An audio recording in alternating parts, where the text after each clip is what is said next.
나눌 주님의 말씀 고린도전서 제4장 1절과 2절입니다.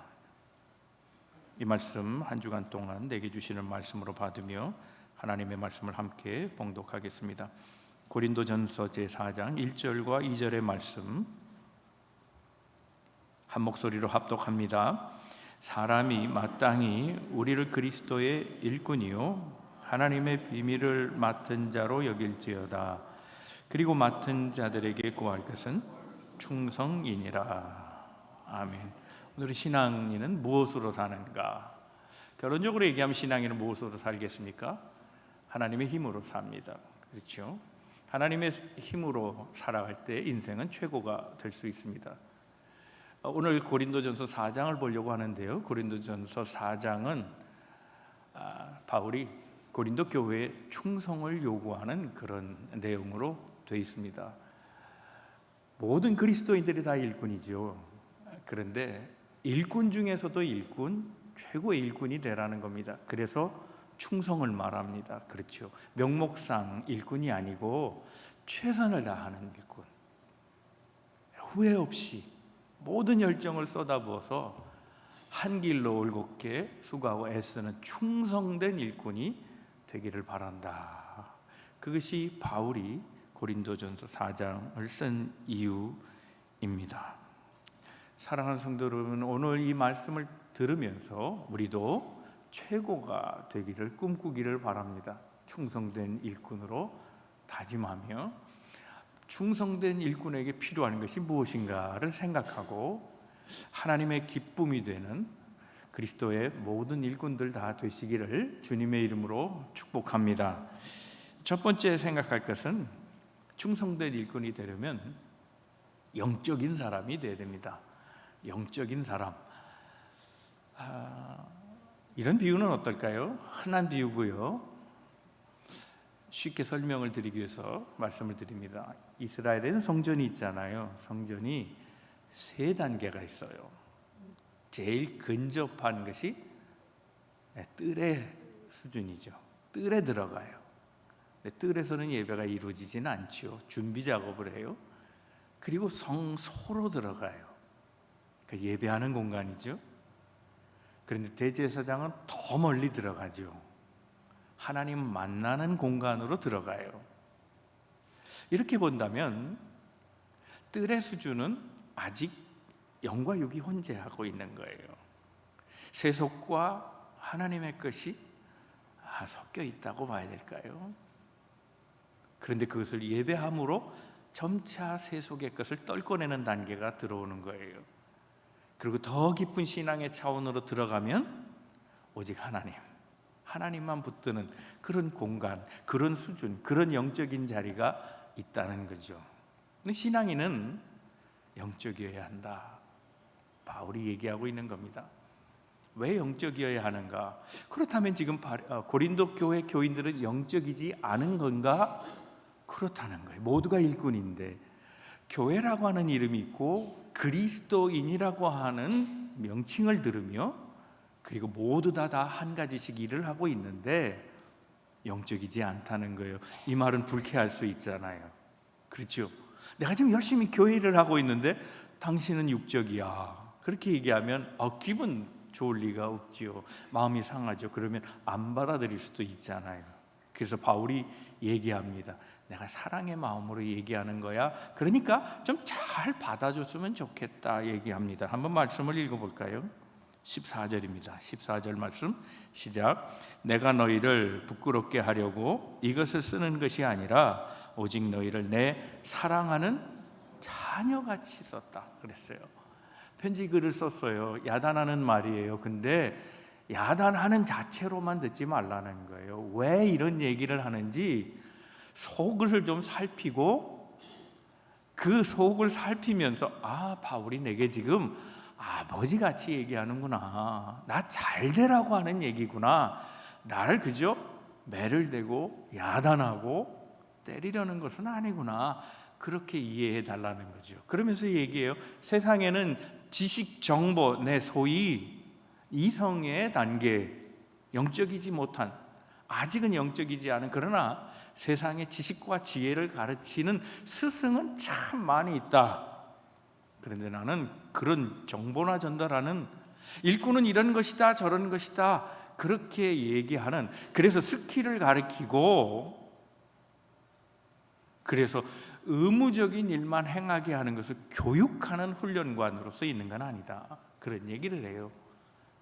세상엔 스승이 1만이나 되지만 많다 그거죠. 근데 나는 너희 앞에 아버지처럼 있다, 그런 얘기를 해요. 말씀 또 읽어볼까요? 15절입니다 15절 시작. 그리스도 안에 1만 스승이 있으되 아버지는 많지 아니하니 그리스도 예수 안에서 내가 복음으로써 너희를 아비처럼 얘기한다는 거예요. 바울은 결혼 안 했어요. 그러니까 육신적으로는 자식이 없어요. 그러니까 이건 육신의 얘기가 아닌 거예요. 영적으로 얘기하는 거죠. 내가 너를 영적으로 낳았다. 나는 너의 영적인 아버지다. 그렇게 얘기하는 거죠. 그러니까 아비로서 훈계하는 것을 잘 듣고 깨달았으면 좋겠다, 그런 얘기를 하는 겁니다. 그러면서 그는 한마디로 말하기를 너희는 나를 본받는 자가 되라 얘기합니다. 또 말씀 읽어볼까요? 16절이에요 시작. 그러므로 내가 너희에게 권하노니 너희는 나를 본받는 자가 되라. 용서하고 들으세요. 너 나 본받아 이렇게 말하면 용서하세요. 네. 세상에서는 뭐라고 생각할까요? 아우 저거 되게 재수없어. 아우 밥맛이야. 나를 본받으라? 아이 건방지네. 그럴 거 아니에요, 그죠? 여러분 그런 경험 없으세요? 옛날에 고등학교 졸업하고 이제 대학 들어갈 때 전국 수석을 해요. 그러면 인터뷰하면 꼭 뭐라 그래요? 저는 교과서 위주로 공부했습니다. 저는 특별히 과외하지 않고 학교 공부만 했습니다. 그러면 그 얘기를 들으면 뭐라 그래요? 아우 되게 죄송합니다. 여러분은 안 그러시는 거예요. 바울이 나를 본받으라, 너무 교만한 거 아닌가 그런 생각이 들죠. 근데 바울이 실제로 산 삶의 모습이 어때요? 그 육적인 것을 본받으라 그랬나요? 아닌 거예요. 그는 자신의 연약함을 얘기했어요. 그리고 모든 거 다 버렸대요. 그러니까 인생을 살아가는 도구도 없는 거예요. 그가 오직 하나님의 은혜, 하나님의 능력을 덧입었다는 거예요. 하나님이 나와 함께 하셨다는 거예요. 그래서 일해냈지 않느냐. 육적이라는 건 뭐예요? 너희는 너의 지식 갖고 일하는 거 아니냐 말이죠. 너의 경험 갖고 일하는 거 아니냐 말이지.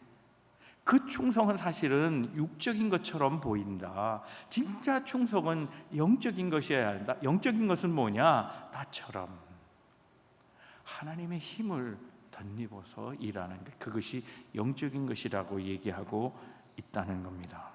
그래서 너희의 자랑은 없어야 한다.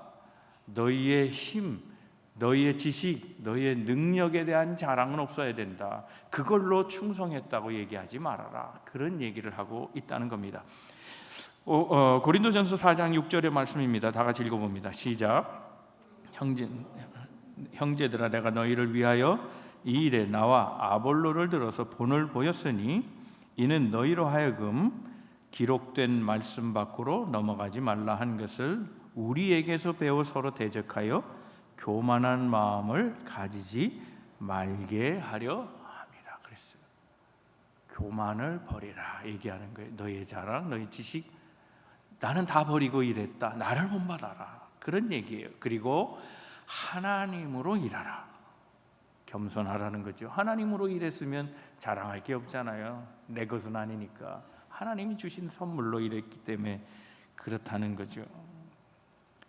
여러분 교만하면 어떤 사이드 이펙트가 나오는가 하면 첫째는 안 배우려고 그래요. 안 배우려고 그러죠. 내가 배울 게 뭐가 있어요? 다 아는데 나보고 배우라고? 난 저 사람보다는 다 똑똑해. 저 사람보다 경험이 많아. 그냥 안 배우려고 해요. 그러니까 늘 성장이 없는 거예요. 안 달라지는 거예요. 배우고자 하는 마음이 있어야 자라날 거 아니겠어요? 또 하나는 뭐냐면 함부로 남을 판단하기 쉬워요. 교만한 이유가 뭐예요? 나는 옳다지요. 여러분, 인간의 윤리는 인간에게 필요하죠. 신에게 필요하지 않죠. 신은 윤리적이지 않을 때가 있어요. 신은 함부로 자기 마음대로 할 때가 있죠. 홍수, 지진, 화산, 신이 자기 마음대로 해요. 그렇죠. 그러니까 신은 남의 판단을 받지 않아요. 자기가 판단한다고요. 그런데 인간이 신처럼 구는 자가 있어요. 왕이에요. 고대의 왕들이 그래요. 오늘날에도 대통령도 자기 마음대로 하는 대통령이 있잖아요. 왜 그런가 하면 왕은 신의 대리자라고 생각하기 때문에 그런 거죠. 그래서 왕은 신처럼 굴어요. 그래서 오늘 사도 바울이 이런 권면을 하고 있습니다. 고린도전서 4장 8절 상반절의 말씀입니다. 시작. 너희가 이미 배부르며 이미 풍성하며 우리 없이도 왕처럼 군다는 거예요. 왕처럼 했다, 신처럼 굴었다라는 말과 같은 말이에요. 왜요? 왕은 신의 대리자니까. 자기 마음대로 판단해요. 신이 누구에게 배우겠어요? 그러니까 늘 답보인 거예요. 변하지 않는 거예요. 성장하지 않는 거라는 거예요. 그것이 교만임을 알라. 그렇죠. 너희들이 너희 마음대로 하느냐? 그렇지 않다는 거예요. 실제로 고린도 교회의 모습을 보면 전서 후서 합쳐서 고린도 교회를 구성하고 있는 특징이 무언가 하면 영적인 해이예요. 영적으로 혼란해졌어요. 성적으로 문란해졌어요. 근친상간을 그냥 묵과고 지나갔어요. 더 나아가서 파당을 지어요. 그것도 네파나 서로 쪼개져서 분쟁하는 교회였어요. 그리고 성만찬의 질서들을 완전히 어지럽혀 버렸어요. 성만찬의 의미는 빼버리고 먹는 것으로 전환시키고 밥 먹자 하는 거죠. 그리고 가난한 사람들에게 돌아갈 목도 다 제해버리고 자기들이 다 가져갔어요. 그러니까 얼마나 육적인 교회냐는 거예요. 주님의 교회라는 이름은 있어요. 그런데 그들은 육적으로 모이고 육적으로 행하고 있던 세속적인 교회였다는 거예요. 왜요? 왕처럼 구는 사람들이 많아서 그렇다는 거예요. 교만으로 일하면 안 된다는 거예요. 겸손하게 일하라는 거죠. 겸손하게 일하는 존재 누구예요? 하나님의 뜻대로 살아가는 존재들이에요. 그러려면 영적인 존재, 하나님이 주신 힘, 하나님이 주신 지혜, 하나님이 주신 능력을 가지고 일하는 존재여야 한다는 거죠. 여러분 잘 아시는 건축가 안도 다다오, 타다오 그러기도 하는데요. 영어로 쓰면 타다오고요. 다다오, 이 안도라고 하는 사람은 일본 사람이죠. 프리츠커라고 하는 건축학계에 있는 분들은 다 알죠. 최고의 노벨상 위치 정도 되는 최고의 건축상을 수상한 거장입니다. 근데 이 안도 타다오는 건축물을 보면 다 시멘트로 지어놨어요. 그러니까 칠도 안 해요. 뭘 바르지도 않아요. 장식도 안 해요. 그러니까 거칠죠. 그리고 투박해요. 차가워 보여요. 그야말로 미생물 같은 거예요. 생명의 기운이라고는 없어요. 그런데 그의 건축에는 영이 영적이에요. 굉장히 영적이에요. 그가 지은 몇 개의 교회 모델이 있어요. 빛의 교회. 이 교회는 오사카에 있어요. 근데 이 빛의 교회를 보면 시멘트로 아주 단순하게 칠도 하지 않은 이 시멘트 교회에 맨 앞에 전면에 창문을 내고 그 창문이 십자가 모양으로 해서 빛이 들어오게 하는 건축물을 만들어요. 물의 교회라고 있어요.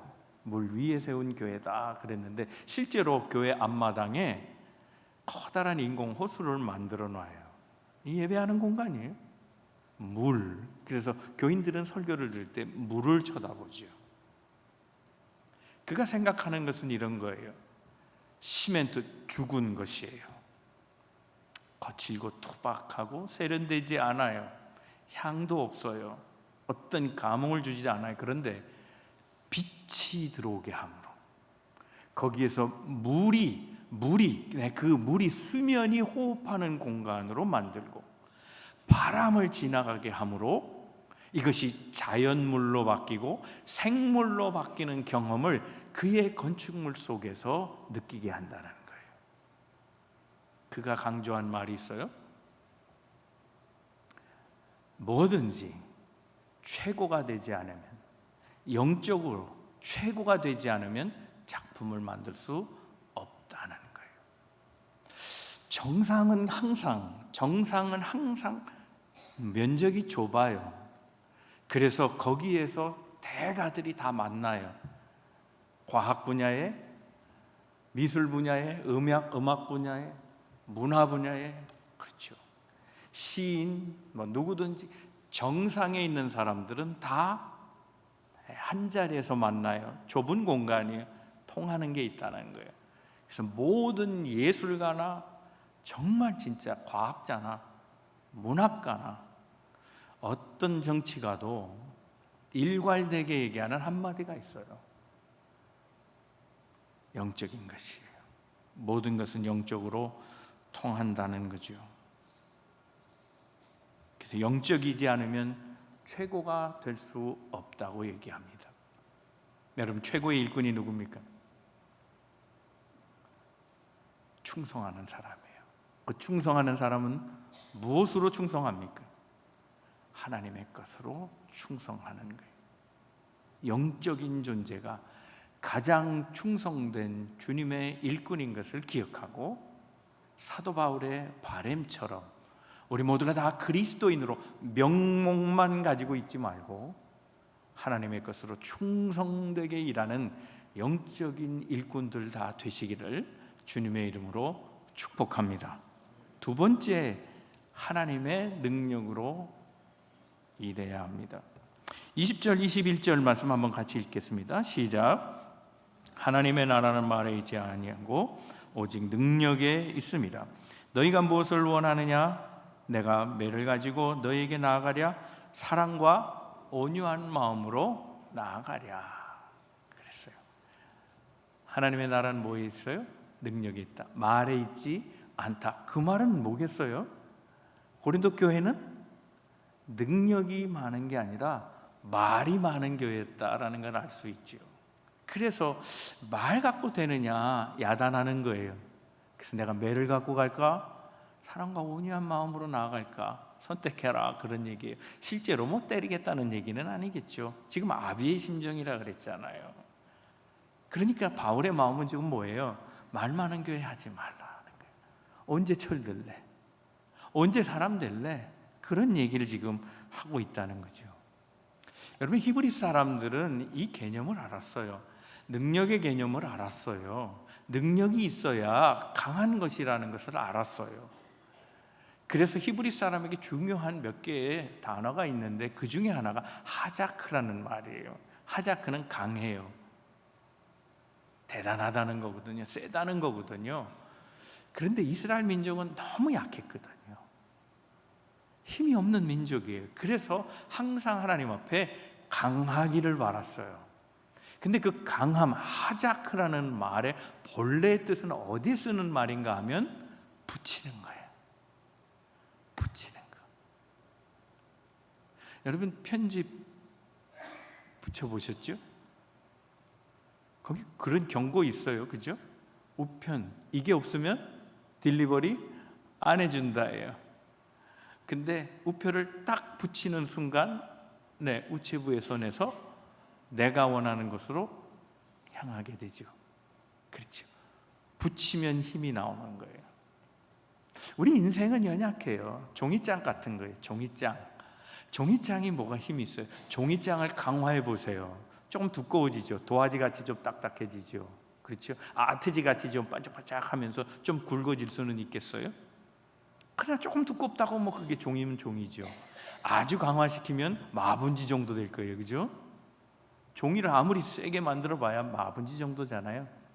이전에 일본의 올림픽인가요? 월드컵인가요? 그거 할 때 일본 사람들은 환경 문제 뭐 이러면서 친환경 그래가지고 침대를 마분지로 만들어 놨대요. 그러니까 유럽 이 덩치 좋은 선수들이 그거 조롱했어요. 그래갖고 그 위에 올라가서 막 뛰고 막 엎어지고 그러면 다 부셔놨대요. 마분지라면 별거 힘이 있겠어요? 칼로 그으면 찢어질 거고 송곳으로 뚫으면 뚫릴 거라고요. 그거 대단한 거 아니에요. 종이를 강화해서 되는 게 아니고요. 종이가 강해지려면 쇠붙이에 붙어야 돼요. 강화 벽돌 같은 데 붙어야 돼요. 그러면 강해지는 거예요. 그게 힘이라는 거예요. 이스라엘 사람들은 그걸 알았다는 거예요. 우리 민족이 강해지는 방법은 하나님께 붙어 있는 거다라는 거예요.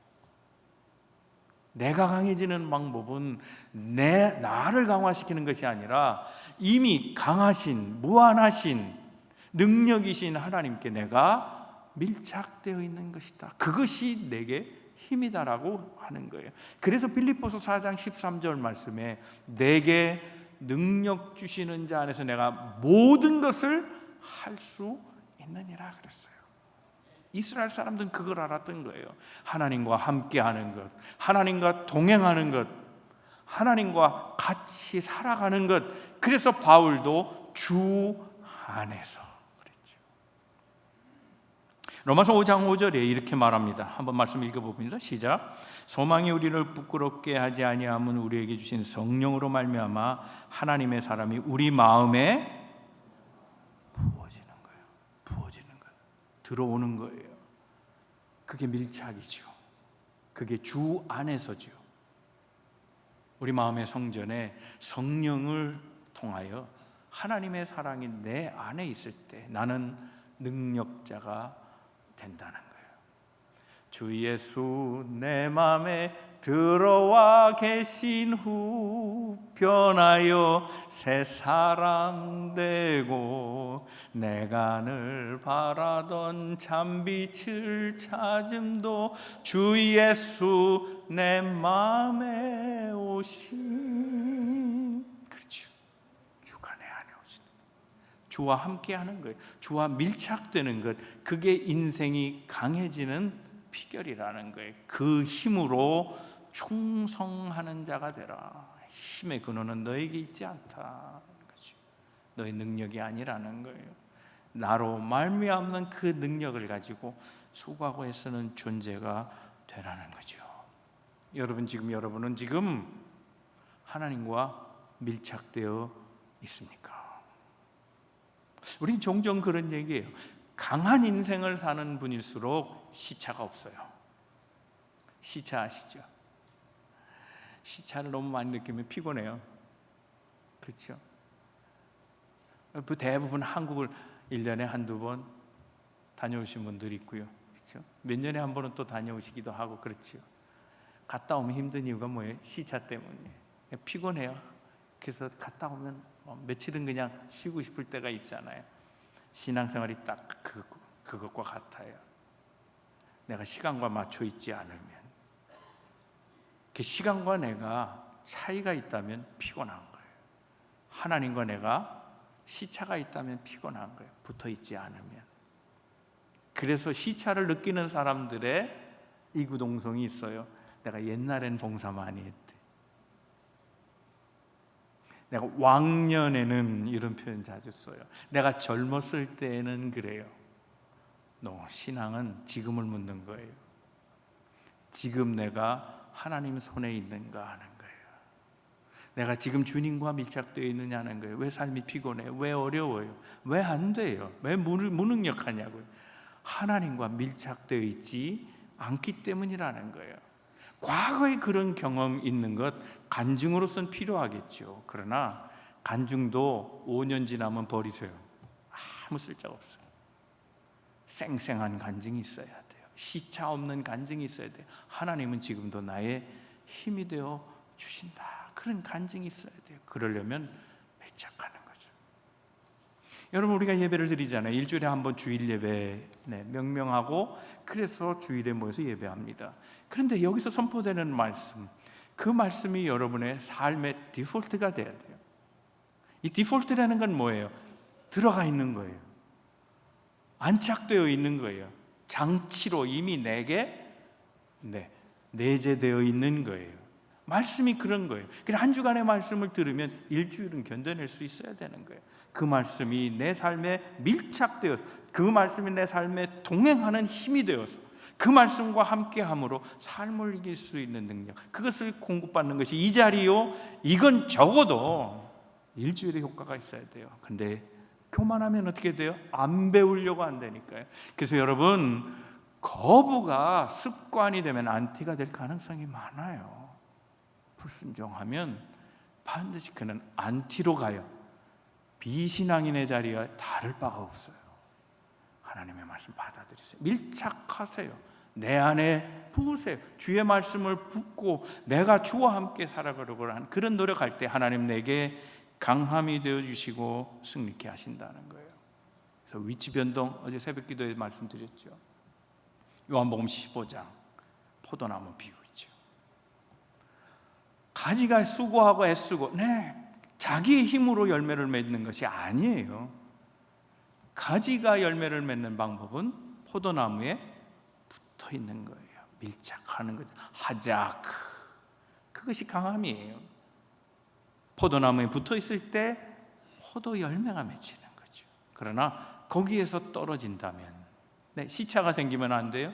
떨어진다면 아무 능력이 나타나지 않아요. 곧 말라버리고 죽게 된다는 거죠. 시냇가에 심겨진 나무, 걱정할 것이 없어요.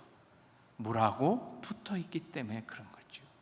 사막에 던져진 나무는 힘쓰고 애써도 조만간 죽어요. 왜요? 떨어져 있기 때문에, 물하고 떨어져 있기 때문인 거죠. 생명의 근원 되신 주님과 함께 붙어 있는 것, 그것이 우리 삶의 능력을 얻는 유일한 길이라는 겁니다. 사랑하는 성도 여러분, 충성된 일꾼 되시기를 주님의 이름으로 축복합니다. 충성된 일꾼이 되려면 영적이어야 합니다. 영적이라는 말은 다른 말로 하면 뭡니까? 하나님과 하작 붙어 있는 겁니다. 그래서 하나님의 힘을 공급받는 존재, 그것이 그래서 하나님의 일꾼이요 충성된 종의 모습이라는 겁니다. 하나님의 능력으로 교회를 세워가고 가정을 세워가고 여러분의 삶의 공동체를 세워가는 능력 있는 그리스도인들 다 되시기를 주님의 이름으로 축복합니다. 마지막 세 번째, 하나님과 사역하는 사람이 돼 가십시오. 주님과 이렇게 밀착되어 있는 사람, 동행하는 사람은 다음 단계로 반드시 이행해야 돼요. 그게 뭔가 하면, 새로 얘기하면 날개짓 하는 거예요. 그 날개짓이 부지런한 것이, 그 수고한 것이 영적인 다른 표현으로 하면 충성이라 말할 수 있는 거예요. 날개짓이 없으면 수고하지 않은 거 아니에요. 봉사하지 않은 거 아니에요. 헌신하지 않은 거 아니에요. 아니에요. 주님께 능력을 공급받는 자는 반드시 일해야 된다 하는 거죠. 그런데 여러분, 오늘 본문의 말씀 보면요, 하나님의 충성된 일꾼이 되기 위한 그 얘기를 앞에 3장에서 이미 얘기하고 있는데, 왜 일해야 되느냐? 하나님이 우리를 쓰고자 하시기 때문에 일해야 된다는 거예요. 하나님이 쓰시려고 하는데 충성된 일꾼이 되어야 되겠죠? 그래서 하나님은 우리를 무엇으로 간주하시는가 하면 동역자라는 거예요. 여러분 생각해 보세요. 내가 본청 기업이에요. 하청을 줘요. 그러면 적어도 하청 기업은 본청하고 어떤 부품에 있어서는 수준이 맞아야 될 거 아니에요? 그렇죠. 설계대로 앉으면 그 하청 부품을 쓸 수 있겠어요? 못 쓰잖아요. 규격에 맞아야 되고 퀄리티가 있어야 되죠. 그렇죠. 그래서 하청 기업을 잘 선택해야 된다고요. 못하면 하청 기업을 지원하고 말이죠. 기술적 지원하고 물질적 지원을 하고 인프라 넣어줘서 말이죠.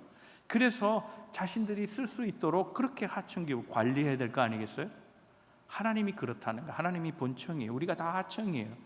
그래서 하나님은 하나님의 일을 하기 위해 우리에게 동역자라 하시면서 쓸만한 일꾼 되도록 수준을 높여 가신다는 거예요. 한번 말씀 읽어볼까요? 고린도전서 3장 9절입니다. 다 같이 읽겠습니다. 시작. 우리는 하나님의 동역자들이요 너희는 하나님의 밭이요 하나님의 집입니다. 하나님의 동역자예요. 그러니까 하나님의 일을 하는 존재이기에 하나님 수준에 가야 되잖아요. 우리는 하나님 수준은 안 되잖아요. 그러니까 하나님이 그렇게 올려 주신다는 거예요. 그래서 밭이라 그랬어요. 쓸만한 밭 되려면 어떻게 해야 돼요? 밭 주인이, 농부가 밭을 갈아야 되는 거죠. 어떤 씨를 뿌려도 자라도록 갈아야 되는 거죠. 잡초 뽑고요, 돌 걷어내고요. 그 일을 하나님이 해주신다는 거예요. 왜? 수준을 높이려고. 하나님의 집이 우리라 그랬어요. 근데 집은 살지 않으면 다 망가지잖아요. 살만한 집이 되도록 하나님이 청소하고 낡은 거 고치고 말이죠. 전기도 넣고 하나님이 해주신다는 거예요. 우리는 하나님의 동역자다. 그런데 하나님이 쓸만한 일꾼 되게 하여 하나님이 일하신다, 그런 얘기죠. 그럼 그 하나님의 기대에 부응하는 일이 뭐겠어요? 날개짓하는 거예요. 그래요 하나님, 그래요 하나님. 여러분, 새끼가 나는 훈련을 해야 어미 되지 않아요? 지금 고린도 교회가 지금 아이라 그랬잖아요. 내가 너희를 낳았다 그랬잖아요. 자식이에요. 아버지처럼 말한다 그랬잖아요. 자, 새로 비유하자고. 독수리가 새끼를 지금 낳은 거예요. 그러면 그 새끼는 빨리 날도록 훈련해야 될 거 아니에요? 근데 날지를 않네. 속 터지는 거죠. 그래서 이걸 인문학적으로 만두 속 터진다 그러는 거죠. 김밥 옆구리 터진다, 그 말이죠. 하나님 마음이 어떻겠어요? 이 독수리 어미의 마음이 어떻게 했냐? 환장하는 거지. 애는 키워놨는데 독립을 안 하려고 그러네. 이거 나이 30 먹고 40 먹어도 맨날 용돈 줘야 되고, 월급을 회사에서 받지 왜 내가 줘야 돼? 아주 답답하네 이 녀석아. 철들어라 좀, 철들어. 언제 사람 될래? 언제 시집갈래? 언제 장가갈래? 너 언제 좀 크냐? 아주 답답하다. 그죠? 그런 마음 안 들어요? 그렇다는 거예요. 그래서 하나님은 우리를 훈련시키는 방법이 뭐냐? 독수리처럼 훈련한다는 거예요. 말씀 한번 읽어볼까요? 신명기 32장 11절과 12절입니다. 다 같이 읽겠습니다. 시작.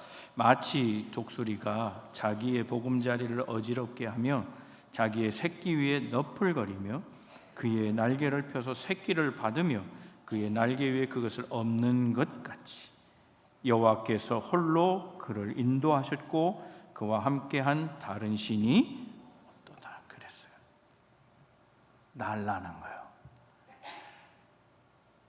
그래서 날지 않는 새끼를 어미가 밀어버린다는 거예요. 그 보금자리에서 안주하는, 날개는 있는데 모양은 이제 갖추었는데 날 생각을 하지 않는 이 새끼를 밀어뜨려서 추락시키는 거예요. 하강하게 만들어서 죽겠다. 우리 엄마 맞아? 그러면서 이제 떨어지겠죠. 그러면서 비로소 사용하지 않던 날갯짓을 하기 시작한다는 거예요. 바닥에 떨어질 쯤에 어미새가 다시 그것을 날개로 받아서 올리고 또 다시 떨어뜨리는 거예요. 또 살자 그러고 또 날갯짓하고 또 받아서, 그래서 마침내 어느 순간이 오면 어미처럼 날개 만드는 거죠. 그거에 비상하라는 거예요. 날라는 거예요.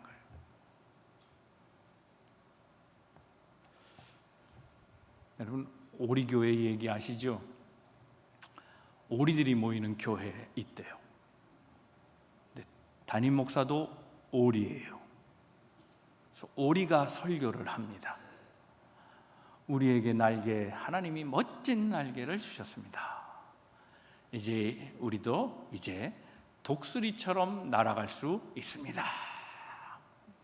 이 오리 목사가 설교하니까 오리 교인들이 감동해가지고 할렐루야 아멘 그랬대요. 그리고 예배 끝나고 가는데 오리들이 궁뎅이만 실룩실룩하고 걸어서 갔대요. 재미없어요? 이게 제가 만든 얘기가 아니고요, 키에르케고르의 얘기예요. 철학자의 얘기예요. 머리로 안다는 거예요. 너희는 날개가 있으니 독수리처럼 날 것이다. 감동하고 머리로 다 이해하고 같지만 날지 않는 거예요. 왜? 날개를 사용 안 하는 거예요. 날갯짓 하지 않는 어리석은 존재. 당시에 유럽 교회를 풍자하며 키에르케고르가 꼬집었던 예화예요. 오늘 우리가 그런 능력 없는 교회의 모습은 아닌가? 날지 못하는 일꾼은 아닌가? 날갯짓 하지 않는, 충성하지 않는 일꾼은 아닌가 하는 거죠. 직분이 있으면 뭐 하겠어요? 안 나는데. 명목상 그리스도인이면 뭐 하겠냐고요? 아무 일도 안 하는데 쓸모없다는 거예요. 의미 없다는 거예요. 그런 얘기를 지금 하고 있는 거예요. 그래서 바울이 얘기하잖아요. 오해하지 말라고. 나 이거 때리려고 하는 게 아니라 그 반대라는 거예요. 좀 충성하는 일꾼이 되었으면 좋겠다. 그러니까 좀 날아라는 거예요. 날개짓하고 좀 살라고 당부하고 있는 그런 말씀입니다. 여러분, 힘을 잃은 사람들의 특징이 뭐냐면 약자의식이 있어요. 그리고 패배감으로 살아요.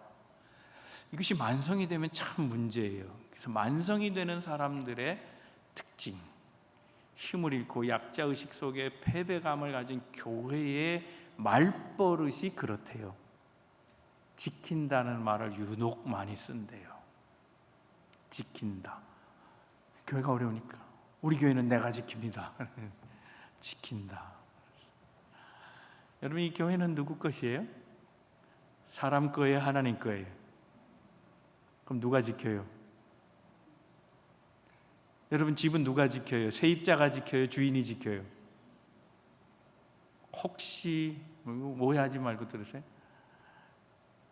집주인이 렌트를 주고 렌트 나간 다음의 모습을 보면요, 집을 엉망으로 사용한 사람들 많대. 게다가 디파짓 안 돌려주면요, 집을 다 때려 부시고 나간대. 집을 누가 지켜? 지키긴 누가 지켜? 세입자가 지킨다고요? 주인만큼 지키겠어요? 비즈니스 누가 지켜요? 종업원이 지켜요? 주인만큼 지키겠어요? 하나님의 집 누가 지켜요? 사람이요? 하나님만큼 지키겠어요? 아니에요. 이 교회는 사람이 지키는 거 아니에요. 하나님이 지키시는 거예요. 하나님이 보호하시는 거예요. 그렇죠? 대한민국 누가 지키세요? 하나님이 보호하사. 걱정하지 마세요. 하나님이 지키시는 거예요.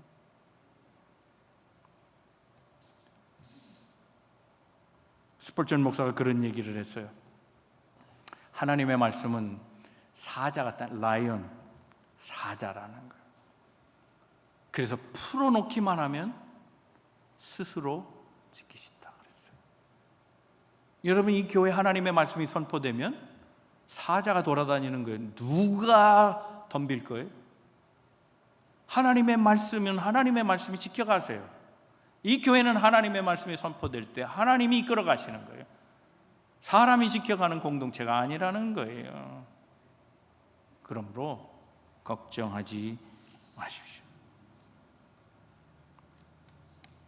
여러분, 그래서 우리는 순종이 필요하고 날개짓이 필요한 거예요. 쉬지 않고 우리는 영적인 사람이 돼야 돼요. 그래서 능력을 받아야 돼요. 그 능력을 소유했다면 하나님께서 날개도 주셨음을 알고 나는 훈련해야 되는 거예요. 날도록 비상하도록 쉼없이 움직여야 한다는 거예요. 그런데 그걸 시도한 사람과 시도하지 않은 사람은 복리 효과의 차이가 있어요. 여러분, 복리 아시죠? 원금의 이자. 그래서 원금은 하나도 변하지 않으면 이자 먹는 거 별거 아니에요. 그죠?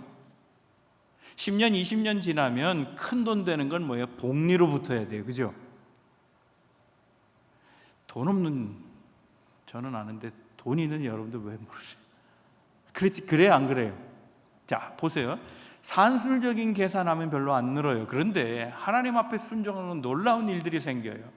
그래서 한 번 순종에 인생이 변화되고요, 방향이 바뀌어요. 두 번 순종에 하나님의 놀라운 역사들을 체험하게 돼요. 그래서 도약하게 돼요. 세 번 순종하면 내가 이전에 깨닫지 못했던 그 순종을 통해서 알게 된 놀라운 기적 같은 일들을 보게 돼요. 그러니까 순종을 시도한 사람과 순종하지 않은 사람, 충성해 본 사람과 그렇지 않은 사람은 얘기할 거리가 전혀 다른 거예요. 제곱의 효과가 있어요. 2의 제곱 4예요. 한 번 더 하면요 8이에요. 2 붙는 게 아니고요 곱하기로 갚버리는 거예요. 그래서 2를 제곱을 10번을 하면 얼마예요? 소시적 배운 거를 잊어버리셨죠? 2의 10승 얼마예요? 1024예요. 1024. 개념이 틀려요. 순종한 사람과 그렇지 않은 사람, 날개짓 한 사람과 날개짓 하지 않은 사람은 복리 효과라니까요. 자승의 효과예요. 제곱의 효과가 나타나는 거예요. 그래서 충성하는 거예요. 그러면 알지 못하던 놀라운 축복의 역사들을 거두게 된다는 거예요. 믿음으로 하세요. 힘들고 어려워도 보금자리에만 머물러 있지 말고, 비피한다고 부모가 먹여준다고 그것으로 만족하지 마세요. 도약하세요. 하나님은 우리를 동역자로 여기세요. 하나님의 일을 하는 수준으로 올라오기를 원하신다고요. 하나님의 마음을 충족하게 해드리려면 날개짓하면 돼요. 언젠가는 하나님이 마음껏 씻을 수 있는 그런 인생이 되는 거죠. 열왕기하 보면요, 그 13장에 이런 얘기가 나와요. 요아스라고 하는 왕이 있어요. 근데 그 요아스가 늘 아람의 침략을 받았어요. 아람은 지금의 시리아라고 하는 나라예요. 이 시리아가 매번 침공할 때마다 나라가 힘들어져요. 왕으로서 정말 괴로웠어요. 그가 의지했던 선지자가 있었는데 이제 그 선지자가 곧 죽을 위치에 와 있어요. 병들었어요. 이제 나이가 많아요. 그러니까 자기를 도와줄 마지막 기회라고 생각하고 엘리사라고 하는 이제 임종을 앞둔 선지자를 찾아가면서 눈물로 요청을 해요. 나 죽겠다고, 나 살려달라고. 아람이 못 살게 구는데 하나님 도움이 필요한데 선지자여 하나님께 얘기해 주세요. 나 살려주세요. 막 간청을 했어요. 그때 엘리사가 얘기하죠. 동쪽 창문 열고 활과 화살을 가지고 쏴라 하는 거예요. 쏴요. 그래, 잘 쐈다. 이제 네가 아람 이긴다. 그래요. 그러면서 남은 화살 가지고는 땅을 쳐라 그래요. 땅을 쳐라. 뭔가 심볼이에요. 뭔가 상징적인 행위를 하는 거예요. 땅을 치라 그랬는데 요아스가 3번 딱딱딱 쳤어요. 그리고 끝났어요. 그때 이 늙어 병들은 이 엘리사가 분노를 하는 거예요. 예의 어리석은 자야, 겨우 3번이냐 하는 거예요. 3번 쳤으니 할 수 없다. 아람이 3번 침략하는 것만 막아주겠다 그랬어요. 네가 만약 5번을 쳤다면, 6번을 쳤다면, 그리고 계속 쳤다면 하나님이 너를 다 막아주고 보호해 주었을 텐데. 여러분, 날개짓이 중단되면 안 돼요. 계속 순종하는 자. 충성이 뭐예요? 페이스풀한 거죠. 변하지 않는 거예요. 늘 똑같은 거예요. 항상 날개짓하는 사람이에요. 그때 하나님이 마음껏 쓰실 수 있는 일꾼이 된다는 겁니다. 사랑하는 성도 여러분, 오늘의 말씀이 우리에겐 따끔할 수도 있어요. 그러나 야단하는 목적이 아니고 우리를 참된 일꾼, 최고의 일꾼 되기를 원하는 하나님의 말씀으로 듣기를 주님의 이름으로 축복합니다. 하나님 우리에게 어떤 일꾼이 되기를 원하십니까? 영적인 일꾼 되기를 원하시는, 영적인 일꾼. 내 힘으로 봉사하는 것이 아니고 하나님의 힘을 갖고 일하는 그런 일꾼이 되기를 원하세요. 그래서 능력 있는 그리스도인으로 일하기를 원하세요. 그 능력은 어디에서 옵니까? 밀착할 때, 하나님과 함께 할 때, 주의 성령이 내 안에 주의 사랑을 부어주실 때, 하나님과 동행할 때 하나님의 힘을 공급받는다는, 그 힘으로 충성된 일꾼이 되라는 거죠. 그리고 충성된 일꾼으로 부름받았으면 날개짓을 멈추지 말라는 거예요. 끝까지 날개짓하라는, 어느 만큼 하나님이 마음껏 쓰실 수 있는 만큼. 그 날개짓은 자승의 효과다라는 거예요. 그 순종은 기적처럼 보여진다는 거예요. 하지 않는 사람에게는 아무 일도 안 일어나요. 사랑하는 성도 여러분, 명목상 그리스도인이 아니고 하나님께 기쁨을 드리는 영적인 존재 되어서 하나님의 능력 갖고 하나님의 마음을 여름 냉수처럼 시원하게 해드리는 충성된 일꾼들 다 되시기를 주님의 이름으로 축복합니다. 기도하겠습니다. 우리 함께 기도하시죠.